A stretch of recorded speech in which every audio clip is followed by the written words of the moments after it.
And habang kumakain kami ay biglang dumating si Kuya Will at si Ate Carmen. Miss mo na agad tayo guys. And dahil hindi pa naman daw kami nakakalayo ay sumunod muna sila sa amin. And sasamahan nila tayo sa ilang pang paglilibot natin. Anak mo na.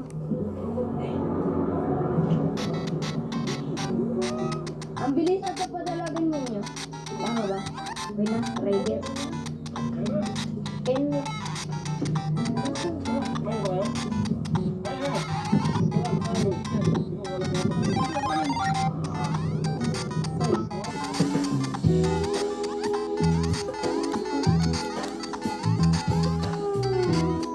tinuloy na nga namin ang pagkain kasama sila Kuya Will at Ate Carmen.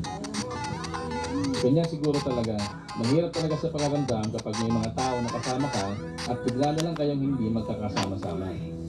Kaya ngayon mga kalibot, makakasama ulit natin sila Kuya Will at Ate Carmen sa biyahe natin papunta sa bayan ng Giwan.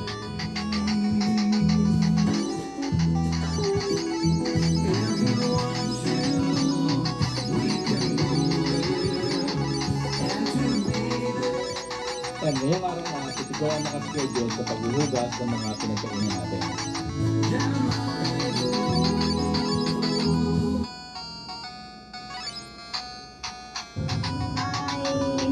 Ocean City, to be Dream City.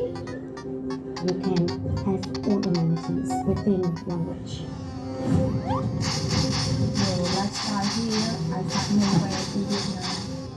When the outside inside the city, when the ruling concept into the city. I will have to wait.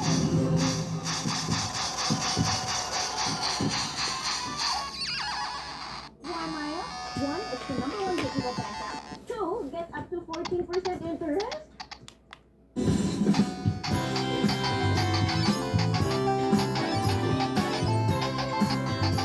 After nga namin kumain at tumambay ng ilang oras, ay diretso na sana kami papunta sa bayan ng Giwan. Kaso, pagtingin namin sa mapa, ay meron kaming nakitang isang magandang pasyalan dito sa bayan ng Balangkayan. Kaya napagdesisyon na namin na puntahan na muna ito.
Romelio.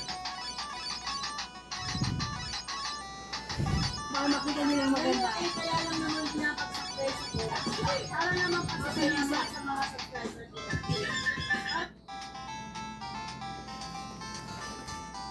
Yo, dito man tayo. Ano to? Rolex to ah.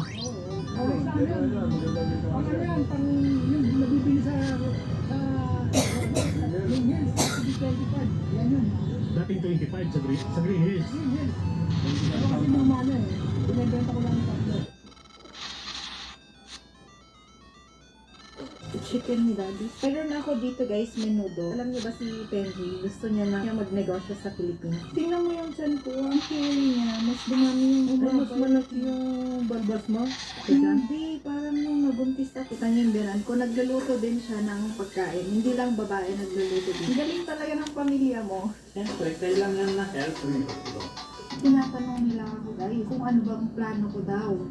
Kung for good pa sa India or sa Philippines. Kasi ang gusto nilang mangyari, kung for good sa India, magpapatayo ulit ng bahay.